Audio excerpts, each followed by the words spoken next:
One. Well, hello everyone. Welcome back to 100 Proof Whitetails. I guess, your host, Ben Williams, and we are going to dive into this episode. I'm just going to check some audios quick. Put it over on YouTube is all good. Streaming on the Old Tin Cup YouTube page, and then this is over on the 100 Proof Whitetails Facebook page. So, I want to thank everybody for tuning in tonight, and I want to do it a little bit different, um, than normal. And the way I want to do it this time around is I want to have the viewers pick what we pour tonight.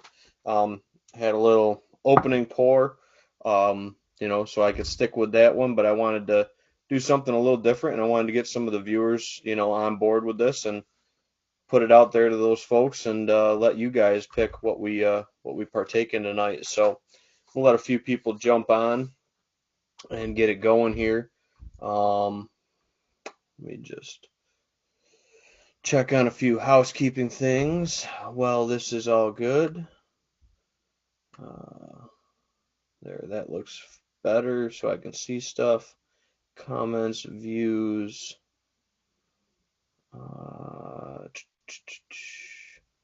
So, alrighty. Like I said, we're going to run it this week with the viewers getting to pick what we're drinking. So I'm finishing my pour that I had tonight. So if there's something that you see behind me that you want to see poured, let us know. Let me know where you're, checking this out from. Like I said, we're going back to moving everything onto the 100 Proof Whitetails Podcast Facebook page and the Old Tin Cup channel because I can't change the name of my channel, I guess.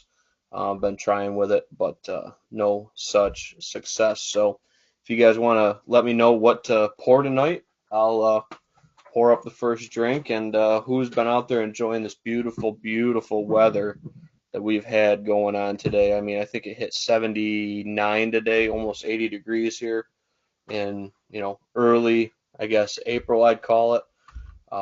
Just a great, great day. Was able to mow the lawn, kind of snapped the belt in my mower, so I got a new belt ordered, so I can finish mowing the lawn, and then the other mower's got to have a little bit of deck work done to it, so a little bit behind the eight ball on the mowing stuff, at least for my house here, but we'll get there, surely but surely, and I think next week it's going to drop back down again cool, and so we'll see where it goes from there. But yeah, so see, we got a couple people viewing on the different platforms. Like I said, the first person to comment in gets to pick what we are or what I am drinking tonight. Nate's not joining me. He's got dad duty and some other stuff. He's got to have his grandfather moved out of his place that he's living in. So Nate's been, very, very busy. So, and again, I can only imagine with a 7-8 month old baby. So, like I said, drop it in, your questions, where you're viewing this from, where you're, any of that stuff. Let's get the conversation rolling tonight. We'll see how long I go for. I'd like to, make this video go a pretty decent clip tonight, and we'll just go from there with it. But right now, I got in my glass, I got a little E.H. Taylor small batch. But like I said, first viewer to comment in, and this is something we'll do now going forward, is you viewers get to pick what we're drinking, on the show, which is something cool, something we had suggested why, we always pick or whatever, with it. So unfortunately, this is our Infinity number 2 bottle. As you can see, it looks like apple juice. I don't know what got into this bottle. There was like a sediment laying in the bottom of it. I don't know if it picked up, if it was growing bacteria or something, from the bottle. I didn't clean it out good enough or what it was. So unfortunately, I had a taste of this. It was really sour, really kind of just an off taste. Didn't even really taste like alcohol. Just tasted like almost like spoiled. So unfortunately, I think I'm going to abandon that Infinity, and we're just going to run a new Infinity here for the podcast and stuff like that. So That's kind of the plan with it. And unfortunately, this Infinity is gonna go to the wayside. I'm gonna try to catch up on the old videos to get it back to where it was, and that way we can still give out a one to the viewers. We can get the couple ones we've done here with the new podcast name, and use a couple of the old ones that we had that went into that Infinity number 2, to keep that rolling because we want to give back to you folks, everything like that. So, a couple other things, what we got going on. The Fresh Crack episodes are on the YouTube channel. So if you're watching this on Facebook, you can head over to the Old Tin Cup YouTube channel, which is where all the content's going on the YouTube side of stuff now. And that way you'll be able to check out the Fresh Crack videos where we crack a new bottle every Friday and then battle against whatever the defending, I guess, bottle champ or whatever you want to call it is, going forward. So we got some really good ones coming up. We kind of pre-recorded a few of them. That way, if work gets busy, life gets busy, all that stuff, I assume I'll be going back to work here after tomorrow. I have my appointment with my doctor, and my arm's feeling good. I'm ready to get back to work. I'm going stir crazy, and want to get told what my new lack of limitations hopefully is, for my arm and all that good stuff. So other than that, it's just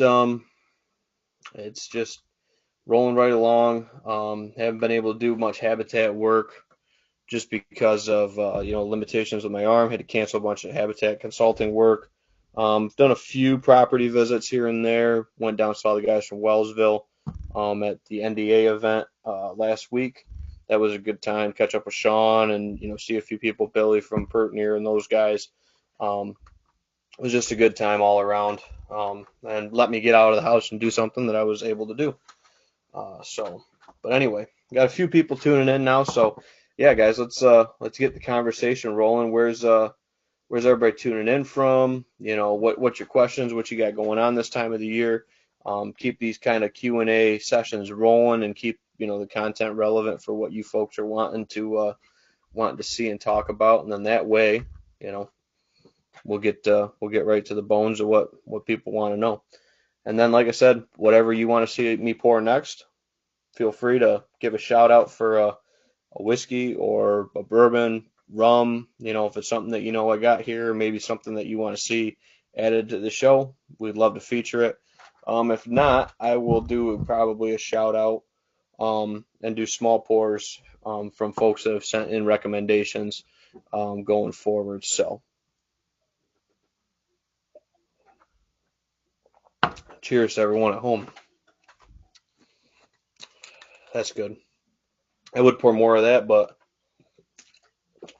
I can't pour too much of that just because it's a nice one. Russ Jacob says Russells, of course. So, got 3 picks on the Russells, Russell. We can go with the straight 10. We could go with a single barrel, or I have a store pick single barrel. So, be happy to pour a Russells in my nice little turkey glass, but just got to figure out which Russells I want to pour. Like I said, I got the store pick up there. I got the single barrel or just the regular Russells 10 right here. So all of them are great options. So what do you think, Russ? What one should we pour up for the recommendation number 1 of the night from Russ? Single barrel it is. So this is the Russell's Red Label single barrel. Got this one back in March. I'm trying to think of where I got this one. I think I got this one from K&M. But we featured this on our previous Fresh Crack when we were a different channel name. But now it's making its debut on the 100 Proof Whitetails. So thanks, Russ, for the suggestion on the pour. And going to have to get up here and have one of these Russells with me. I hope you've been able to find one and try one yourself. And I hope it's kind of lived up to the hype that we've put on it, on this channel and everything like that for you. So,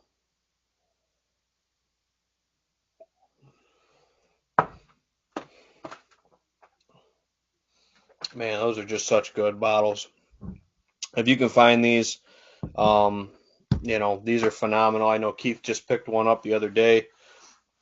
He's my buddy that does the fresh crack videos with me and all that stuff. Um, they're not easy to come by, especially the single barrels. But if you can find one, I would suggest picking one up or talking to your local store and seeing if they can find you one, and order one in. Uh, like I said, these are really good. This is one of the Russell's Reserve red on reds, so different batches, different release times, all that good stuff with them. Um, really good offering for anybody that's interested. The batch number is KD200958. So if anybody was wondering, that's what it is. Kind of get a peanut buttery note with that one, believe it or not, with a little bit of cherry flavor. Just a real good, enjoyable all around bourbon. But definitely want to talk more about, the habitat stuff going on, what people got going on. If anybody is interested, I did a basics on tree pruning video, a really short, kind of really condensed one. I know we're getting right toward the tail end of when you can still prune effectively on your fruit trees. Um, so if that's something you do want to check out, that's over on the YouTube channel as well, the Old Tin Cup one. We talk about taking out interior branching, poorly formed branches, allowing airflow to come up through the center of the tree, all that good stuff with the pruning that we talk about in that little video. But yeah, just a good one. That's something that you can get out and do this time of the year still. And if you have any dead wood, it's still a great time to identify your fruit trees coming up for turkey season. I usually carry a roll of ribbon with me. That way I can mark those trees, or you can mark them on like Onyx or Spartan Forge or whatever, app you might use. That way you can go back later on and, release or clean up those trees at a later date. When you got equipment with you and you're not out hunting maybe, or, some people are still out shed hunting. But yeah, there's a lot of things you can do with those trees that don't involve an actual pruning. And typically when I locate a tree, the ones we did the video on were in my yard, but when I locate a tree out, I guess in the wild or whatever you want to call it, the first 2 years I'm focusing on releasing that tree, cutting out dead wood, and just trying to get a feel for if that tree is gonna, bounce back or survive. You never do know. Even if they do look pretty good, and I've had some that look really poor that end up turning it right around for you too. So I would recommend identifying those trees this springtime, and then you can go back in, do your release cuts, do your prunings of dead wood mostly out of those trees, and get those, shaping up to be a better quality tree going forward. So um, anyway, sorry, just making sure my wife doesn't need me or something. I know she's off at her grandmother's visiting with her tonight, so wanted to make sure it wasn't her that needed something. But yeah, so with those trees, identifying them, releasing them, and I would say focus on your southern sun and southern exposure, southeasterly exposures, all that stuff, and then that way you can really pick apart those trees that are going to make it and not make it, and not have too much invested in them. You could go in there and try to prune them on a tree that might not even make it for you folks. So identifying the tree, getting it released, cutting out any competition like grapevines going up in it, and don't go pulling them out. You're going to break them down and really hurt them. But cut those grapevines. Rose bushes and honeysuckle bushes seem to be notorious for growing up right with them. Ash trees and buckthorns as well. So just keep those competing trees to a minimum, and you'll do a lot better with that. And the survivability of those trees. The biggest thing, like I said before, you invest a ton of time and money, is going to be get them released before you start doing any actual pruning, and that's where you're going to get the best benefit from your fruit tree release. Is the biggest thing. And that goes for hard mass trees too. If you're releasing around red oaks or white oaks, whatever it might be, or other mass trees that you're trying to encourage more production on, or canopy growth, focusing on that southern sun and that exposure to get those with a good, availability of space around them for nutrients and water and sunlight, which is what trees need.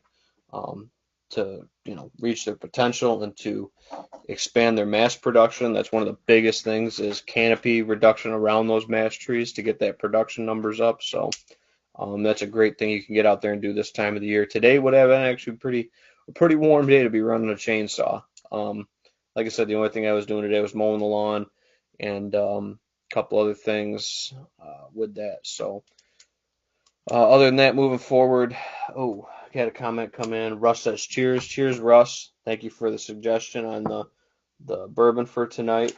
Aaron says, what's the turnaround on growth on chestnut trees? When do they start to nut?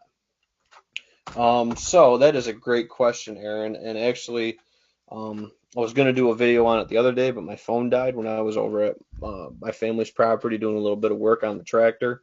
Um, and we have trees. I would have to double check my notes.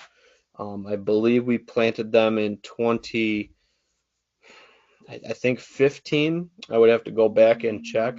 Um, but last year, well, the last 2 years they've had nuts, and some of them have had significant nuts. This past year. So the last 2 years we've had some, nuts from our chestnuts that we planted in 15. So that's going on what, 5, 6, 7 years old.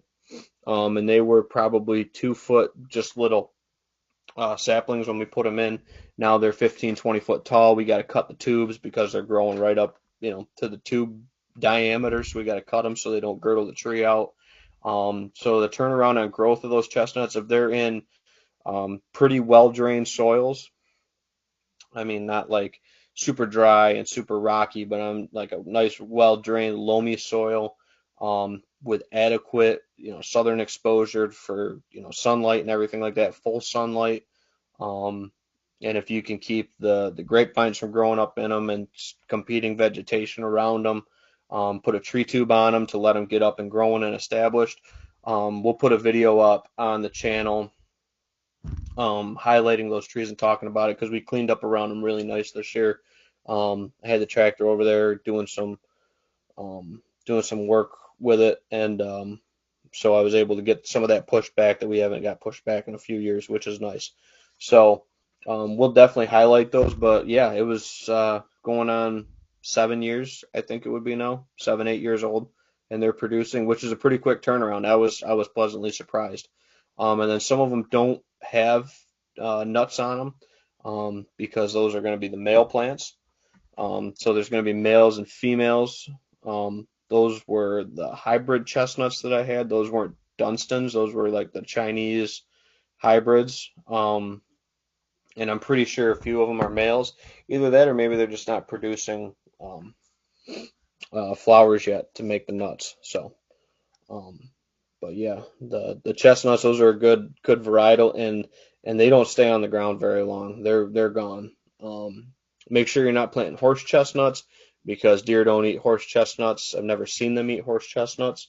Um, I've seen squirrels eat them and stuff like that. But if you have a Chinese chestnut or the Dunstans, those are pretty good producers.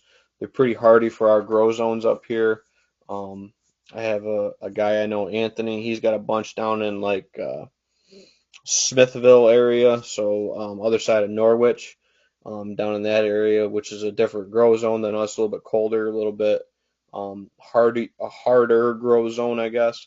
And he's got some chestnuts that are doing very well too. So, but yeah, big thing is make sure you have a good site selection, good soil prepped, keeping uh, animals away from damaging those trees with the tree tubes, and I like to put peppermints down on the bottom to try to keep the mice out of them.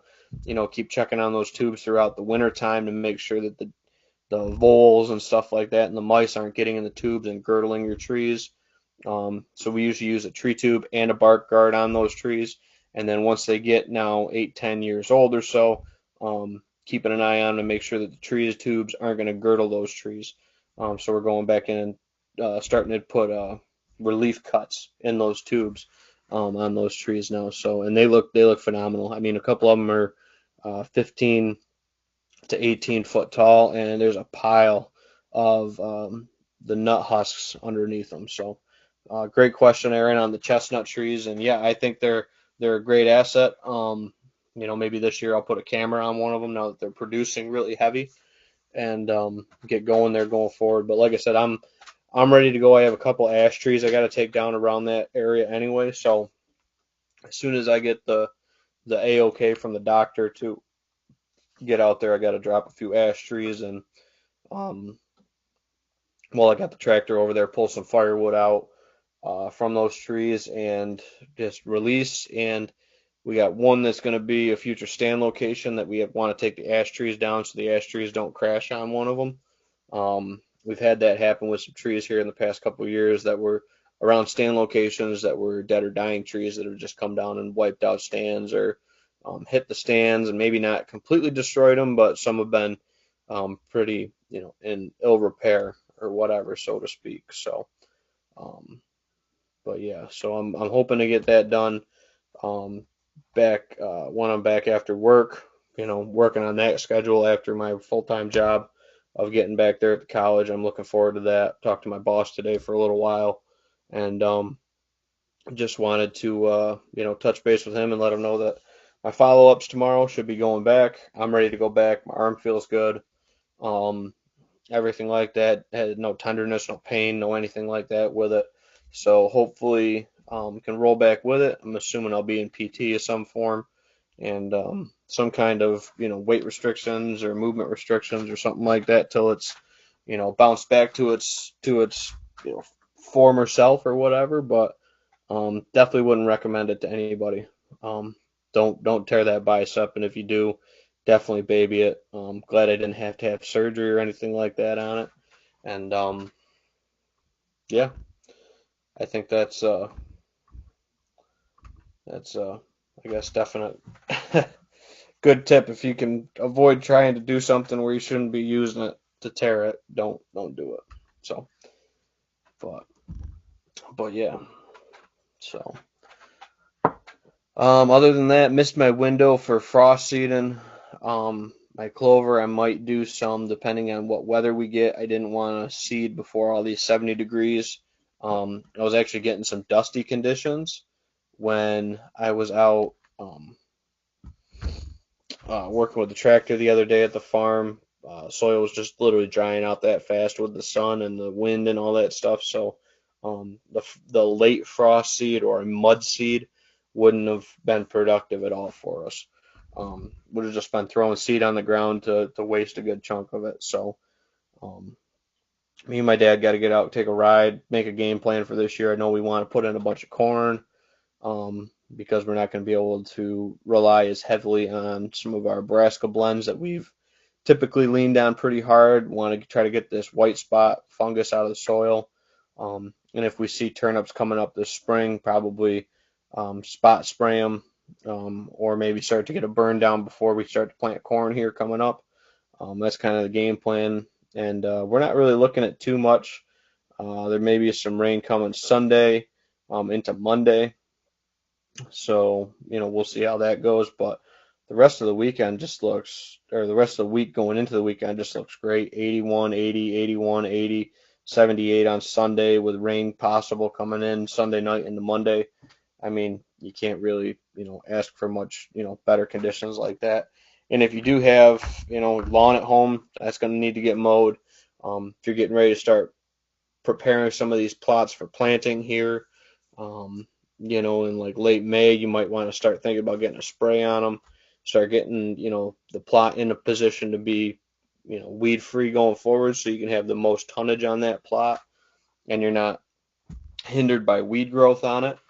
Um, I think that's something that a lot of people fall behind on, and then they end up with weed issues in plots or something like that.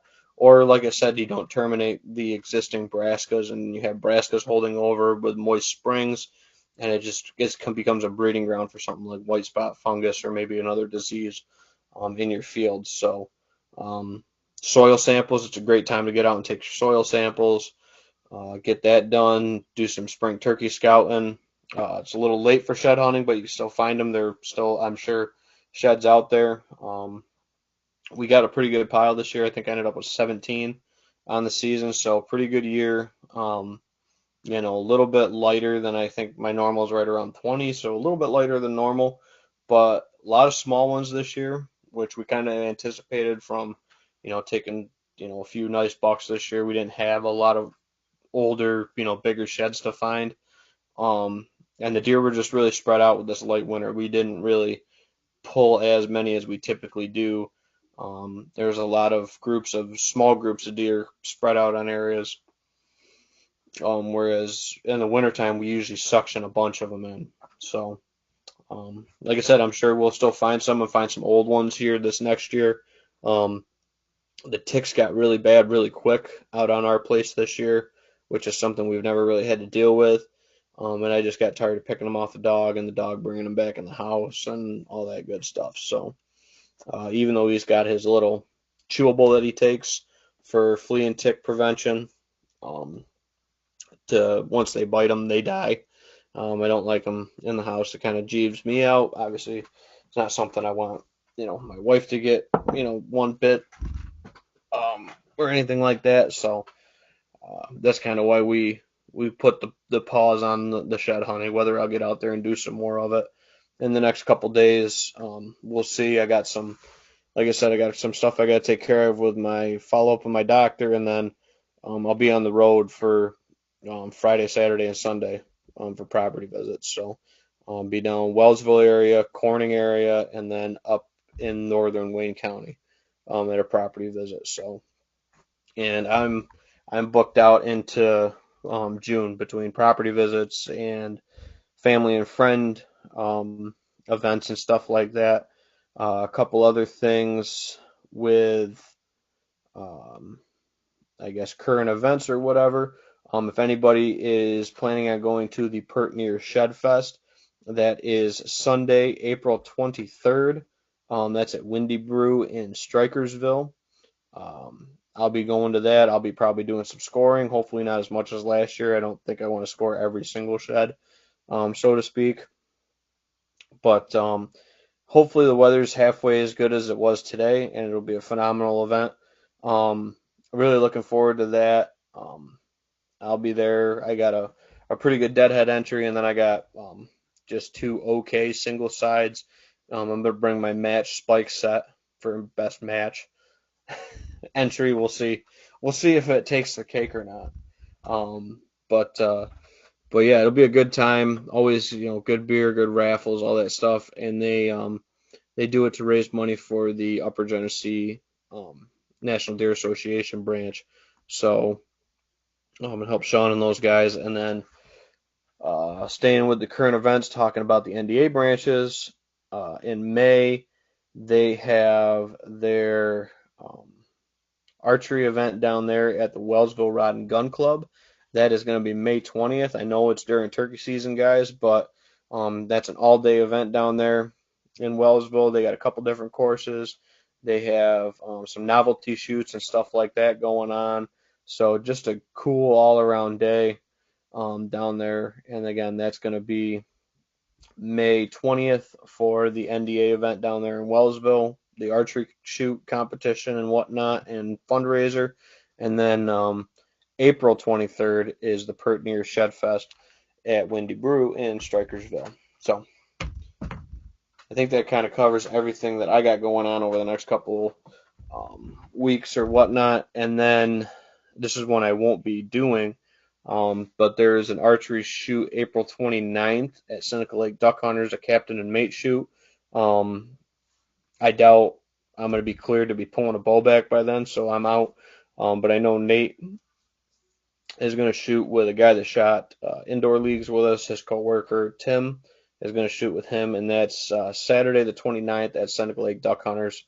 They're doing a captain and mate shoot. And then the Finanza dates are coming up too. That's May, June, and July. The podcast is sponsoring the RBD Triple Crown shoot, as well as Old Tin Cup Consulting, and then Future Forest is also a sponsor of that. So shout outs to, the companies I work for and the companies I guess own, or, podcasts I do and whatnot, to get the word out for that. So, great events. Love supporting those guys. I've been a supporter of the RBD every year they've done it, and happy to do it and continue to do it and support those folks. and hopefully my arm will be good by May to be maybe pulling back a lighter weight to get into the RBD of the shoot. But the first shoot's in Rams, so maybe I'll skip the May, get my arm back good, and then shoot the June, July, and just not drop a low score for that. So, but that's kind of the skinny with everything going forward. Checking out a couple of the different avenues. Nothing going on over on the Bullhorn app, and one viewer over on the YouTube side of it. Hello, YouTube viewers or viewer. And then we have a couple viewers over on the 100 Proof Whitetails Facebook page. So, and no new comments have come in from that. So, but and the whiskey pick tonight, which if anybody has another suggestion, I'll pour another one up. Russell wanted to suggest the Russell single barrel, so that's what we poured for our taste of the night. So, and it's damn good. I mean, like I said, and we talk about them all the time. If you can find one of these, definitely worth the money and worth the hunt to go find one. But anyway, well, I'm not gonna sit here and bore folks tonight. So if everybody's out still probably enjoying the weather, I see the sun still going out there. We'll try to get a couple guests lined up moving forward with this. Got to get a couple people lined up for guests, and maybe get a regular person going forward with that. But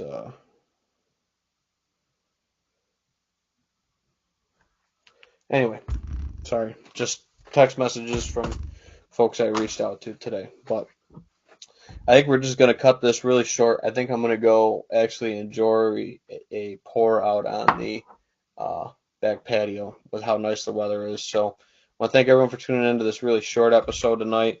I know it's not our typical hour, but it just feels odd here not talking, or odd here talking without Nate or without a guest or somebody.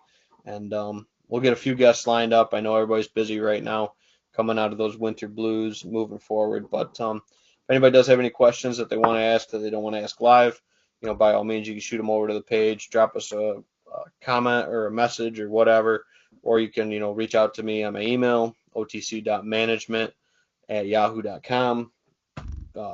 Like I said, or text or call me at 315-879-7802. Like I said, I'm busy and booked up for April and May, from family stuff to consulting to turkey hunting, etc. So it's busy time. I get it, and that's why not a lot of folks are tuning in tonight. But like I said, going to cut it short tonight. I feel a little awkward sitting here by myself. So I want to thank everyone for tuning into this short episode tonight, and we'll catch you all next week here on 100 Proof Whitetails. Take care, guys. Cheers.